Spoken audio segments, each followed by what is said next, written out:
Why wait to see if you'll get something you like this Valentine's Day when you can go to BlueNile.com and find something you'll love? Whether you're looking to treat yourself to a little winter sparkle or show a galentine how much you appreciate them, Blue Nile offers a wide selection of high-quality designs, expert guidance, and free 30-day returns for the ultimate peace of mind. You can even design your own jewelry. Right now, save up to 50% at BlueNile.com. That's BlueNile.com.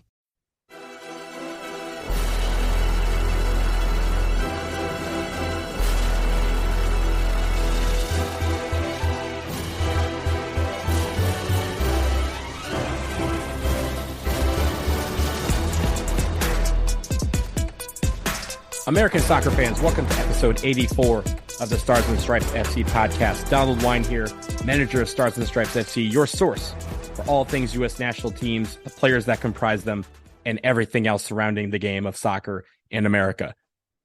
Ladies and gentlemen, we are in the middle of the World Cup, where your United States men's national team has qualified for the round of 16. We will obviously discuss how we've gotten to this point for the United States and everything else that has happened so far at this World Cup.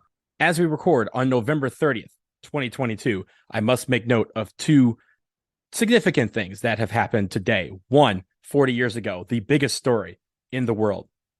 Thriller was released 40 years ago today. So if you are a fan like me of Michael Jackson's Thriller, go ahead and listen to that album today because it is necessary to do that anytime it is November 30th. And on a much lesser note, for me, I also was born 40 years ago today, the same day as Thriller. Happy birthday to me. Yes, that was a little bit of a shout towards me, but you only turn 40 once, and so I wanted to recognize that. So having said that, the great thing about being at this time of year is that the World Cup is upon us. We have gotten through the group stage for the United States men's national team, so we will start right there. The United States men's national team was drawn into Group B, as we all know, against Wales, England, and Iran. And entering the tournament, there was a lot of speculation about how these teams would do against each other, because all four teams are ranked in the top 20 in the world, according to the FIFA World Rankings. Now, a lot of people have said that this is not the group of death. I have always contended that this was the group of death, only because four of the teams in the top 20 are in the same group and only two can advance to the round of 16. That happens to be where the United States starts. And they started off back on November 21st at Ahmad Ben Ali Stadium against Wales. And entering that game, everyone wanted the win. And it felt like in the first half of that game, at least to me in the stands, that was the best I've seen a U.S. team play in years. This group was gelled. They were ready for the moment. They were, the youngest team in the tournament, the youngest, starting 11 in the tournament. They didn't shy away from the lights. These guys went right at Wales, and it worked out in the first half with that goal by Timo Weah, the first goal for the U.S. in this World Cup. And the issue with Wales, at least that game, is that Wales obviously adjusted at halftime. And the United States, it felt like they didn't. And they came out looking a lot different than the team we saw in the first half of that match. They eventually obviously got the penalty that Gareth Bale converted. And shout out to Matt Turner, because Matt Turner got two paws on it and it still went in. And that's just because of how hard Gareth Bale took that shot, and it just rocketed off his hands into the net. But to the only goal that Matt Turner has allowed was that penalty kick to Gareth Bale in the second half against Wales. The last 10 minutes or so, Wales was pushing. We had one moment where Gareth Bale had an empty goal, essentially, and Kellyn Acosta had probably the most professional foul that I've ever seen, and it saved the game for the United States. It eventually ends 1-1, but for a lot of us in the stands, and I'm sure a lot of you at home that weren't at the game, it was 1 point that is awesome at the World Cup. You can always take 1 point and go with that, but it felt like we lost two in that, and that we should have closed out the game. The bad penalty by, the bad foul by Walker Zimmerman to cost the penalty was among his, lone mistakes of the game. But for me, it felt like it left a sour taste in our mouth because we thought that we should have had 3 points. We only leave with one. But what it meant was entering the second game against England that we knew that we couldn't advance. We also knew we couldn't be eliminated. And it made it where that game had a lot more importance. Obviously, US versus England is always something that whenever it strikes everyone in this country who likes soccer, doesn't like soccer, they all tune in. And sure enough, they did. It's the largest TV audience to ever watch a men's soccer game in the United States of America was that game against England on November 25th, which took place at Al Bayt Stadium. I will tell you this, from every English person who was in the stands, who was in Doha, who came up to us, every single one of them said that we should have won that game, that we outplayed the English, that the English were not ready for our physicality. They were not really ready for our creativity, and they were not ready for our guys to just not quit. You know, England entered that game with 3 points. They had beaten Iran 6-2, and they were kind of feeling cocky. They felt like they have a team that could go for it all. And surely it's arguably the most recognizable roster on the planet. Everyone knows who these guys are. But what was great about that is that they were kind of humbled in that game. And sure, they had their chances. The United States had some chances, but the United States played extremely well in that game. The young guys, again, showed up. They were ready to play. Tim Ream put in another shift, and we'll talk about him in a minute. Tyler Adams put in the shift. We'll talk about him, obviously, as the captain of this team. And honestly, again, we had our chances. We could have converted on a few of them. We should have converted on some of them. And in the end, the United States walk out of there with a 0-0 draw, but that feels like a win. And it was kind of the opposite feeling that you had after the Wales game, where it was a win, a draw that felt like a loss, or at least felt like you lost 2 points. And this time it was a draw that felt like a win. And in fact, I'm pretty sure I saw a lot of headlines the next day that said USA wins 0-0. That was trending. So I think for that game, the United States can use that for confidence. And obviously, just like in 2010, it set up a final match day where they needed to win to get out of the group. Now, that kind of plays into our hands in a way, because, you know, backs against the wall, that's where kind of that American spirit comes out, that never give up spirit. And entering Iran, there was obviously a lot of stuff around the geopolitics. We'll talk about, you could talk about the U.S. Soccer Federation and what they did on social media regarding the Iran flag and just changing the emblem, and how that, you know, started kind of a geopolitical, you know, discussion.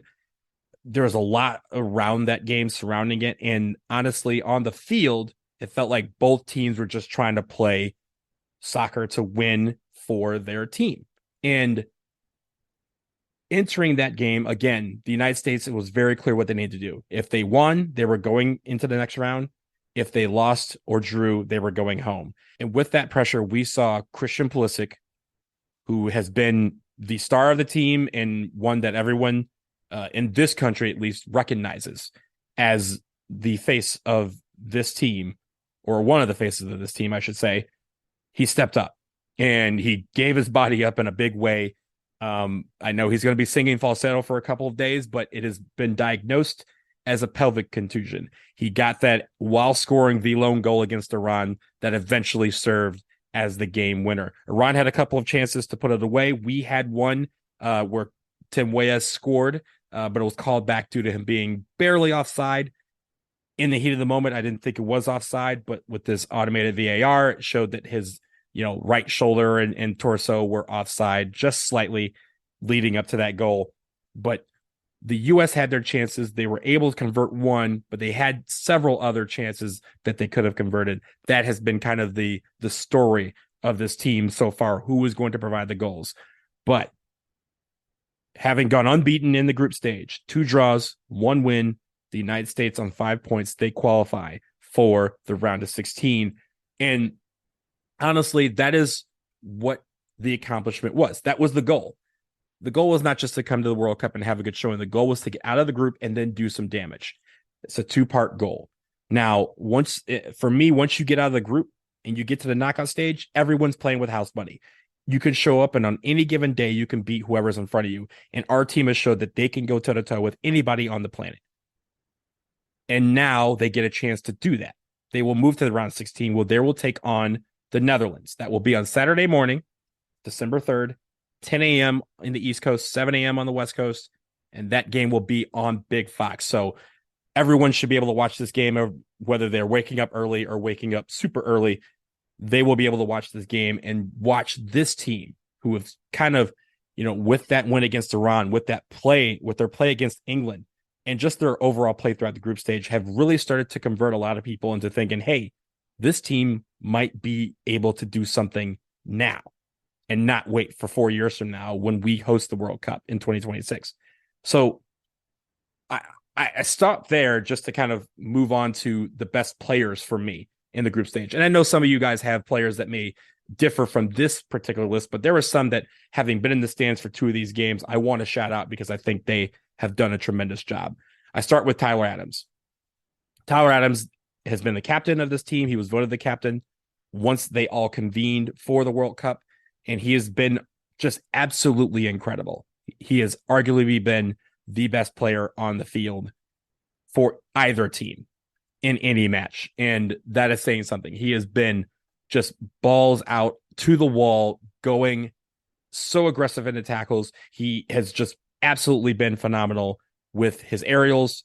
There was one game where he had 100% in tackles, 100% on aerials, also commanding this team and being the leader on the field, quarterbacking the defense, and also trying to kickstart the offense.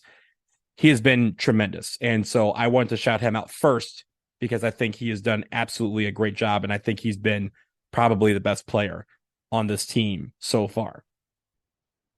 The second person that I think has put in 3 incredible shifts, has been Tim Ream. Tim Ream is a guy that 2 months ago would not have made this roster, period. And now this man has started 3 games against 3 of the top 20 teams in the world and has been the linchpin on defense. In fact, we all thought that Walker Zimmerman was that linchpin. Walker Zimmerman did not start the game against Iran, but Tim Ream did. That's how good Tim Ream has been in these games so far.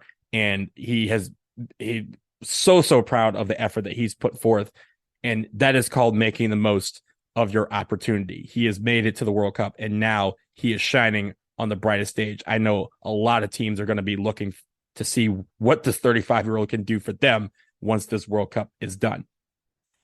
Moving on, staying on the defensive side, Matt Turner has been great. Again, the only goal that he's given up has been a penalty kick to Gareth Bale, of which, like I said, he got 2 hands on, and it was just super hard, and he couldn't get it all the way. But he has been very, very good in goalkeeper. Yeah, there's been maybe a moment or two where it's been kind of shaky playing out of the back, but for the most part, Matt Turner has been stellar, stopping shots and also keeping the defense intact, where it's a bend, don't break mentality. They have only given up the lone PK in the group stage.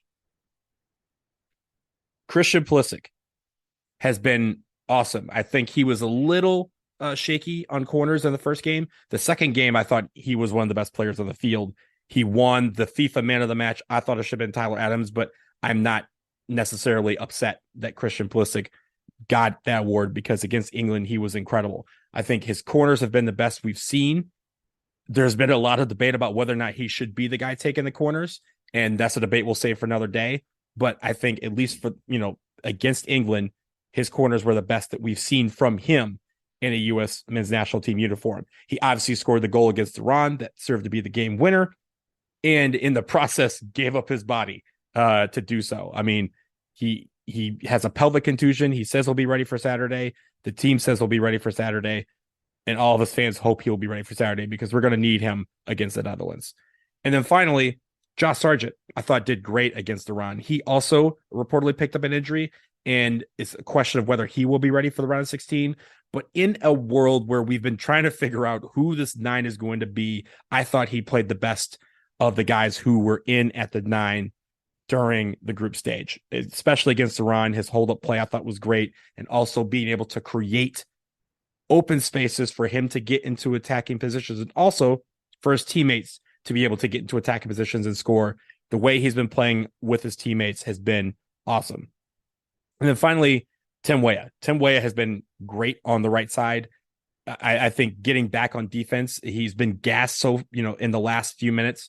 We haven't seen Gio Reyna in these a lot other than a few minutes against England, That's obviously going to be a question mark, but we thought that the whole right side was going to be a combination of Gio Reyna and Tim Weah. Tim Weah has taken that position so far in this World Cup. He scored the first goal against Wales. He almost scored another one against Iran. He's contributed to a lot of goals, or at least to a lot of scoring chances lately, and his play has been very good, especially on offense.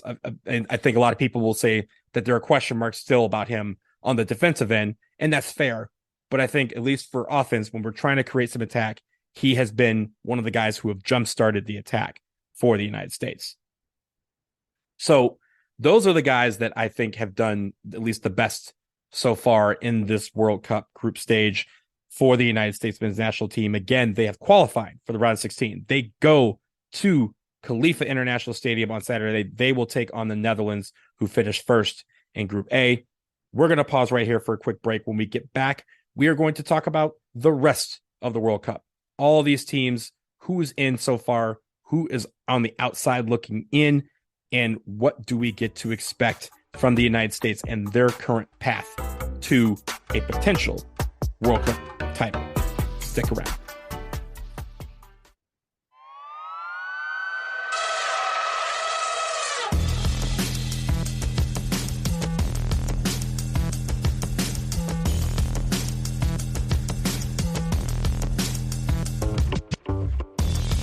All right, ladies and gentlemen, we are talking about the World Cup here. We've talked about the United States and their group stage. Let's talk now about everyone else.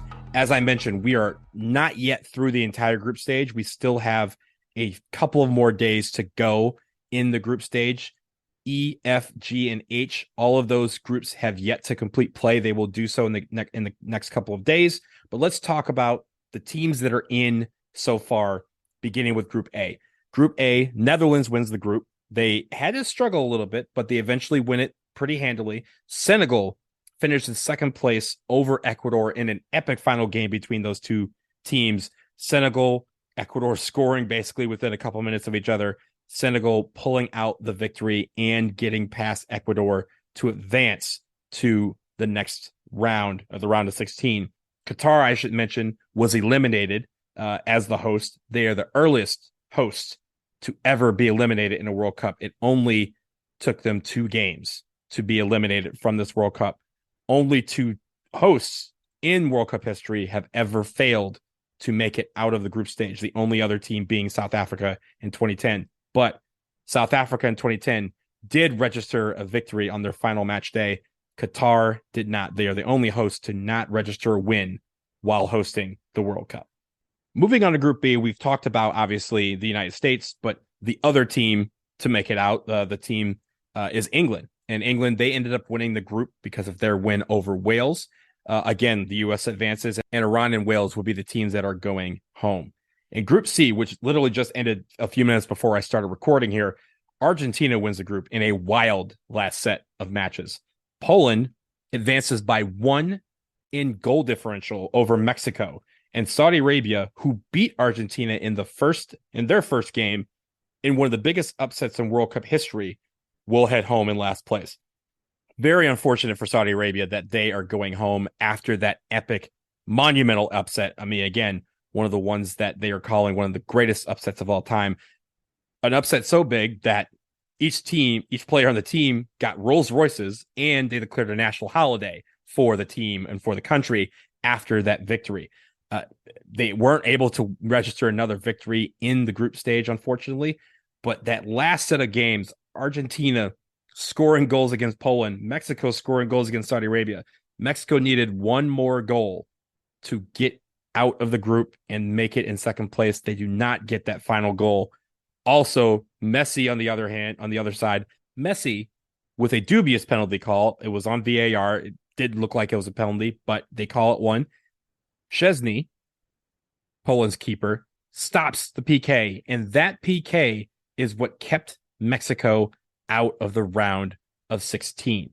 Now, it also meant that it could have gone down to all of the tiebreakers except for fair play, and Poland had 5 yellow cards. Mexico had 7. So Poland was playing like they were going to advance, and they almost don't, because if Mexico gets 1 more goal in the final seconds of this game, they go through and Poland goes home, but it's the opposite. Argentina wins the group, Poland advances, they will be second, and they move on from Group C. And in Group D, which was also today as we record again on November 30th, France wins the group. They end up losing their final match to Tunisia, but Australia finishes second. They beat Denmark, who finishes last. And Australia, for the first time since 2006 and only the second time ever, will see a round of 16 matchup. They advance out of the group. So congratulations to the Socceroos. For those of you keeping at home, that is two teams that are soccer teams that advance to the round 16. It's called soccer. It's been the theme of this World Cup. England fans had to kind of eat some crow and call it soccer after they played us. And now two soccer teams have made it to the next round. So call it what you will, but those teams, I mean, Australia played extremely well with a team that a lot of people did not think would have the chance to box with France and Denmark and even Tunisia. But they eventually make it as second out of that group in Group D and will advance to the round 16. Congratulations to them. Again, we don't know all of the teams that have advanced to the round of 16, but we do know that Brazil and Portugal will be in the round of 16. They both have already qualified after two matches.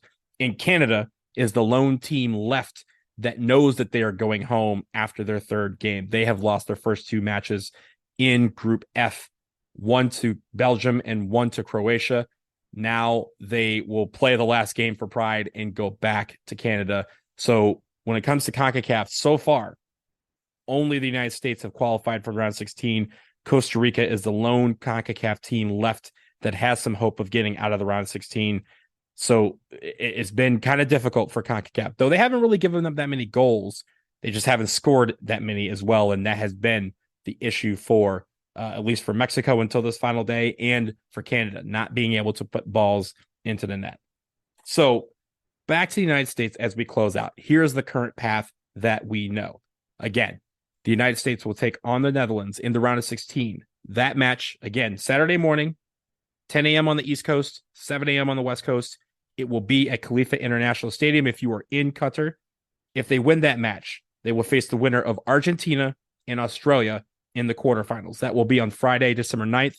That will be at Lusail Iconic Stadium, 2 p.m. in the East, 11 a.m. in the West. But we're not worried about that game yet. All eyes are on that match Saturday morning. So get to your bar. Invite the crew over to the house. Find the best place to watch your game. Wear your lucky jersey, whatever you need to do as we cheer on the boys to victory. But for now, that will do it for episode 84 of the Stars and Stripes FC podcast. Thank you so much for listening. As always, if you like, subscribe, rate, and review this podcast, we would be eternally grateful. 5-star ratings and reviews are especially appreciated. If you have questions about the World Cup or topic suggestions, send them to me, ssfcpodcast@gmail.com. That will do it for now. Again, we will be back very soon to preview that Netherlands game and just to talk about the vibe that was the World Cup being there. So until next time, take care.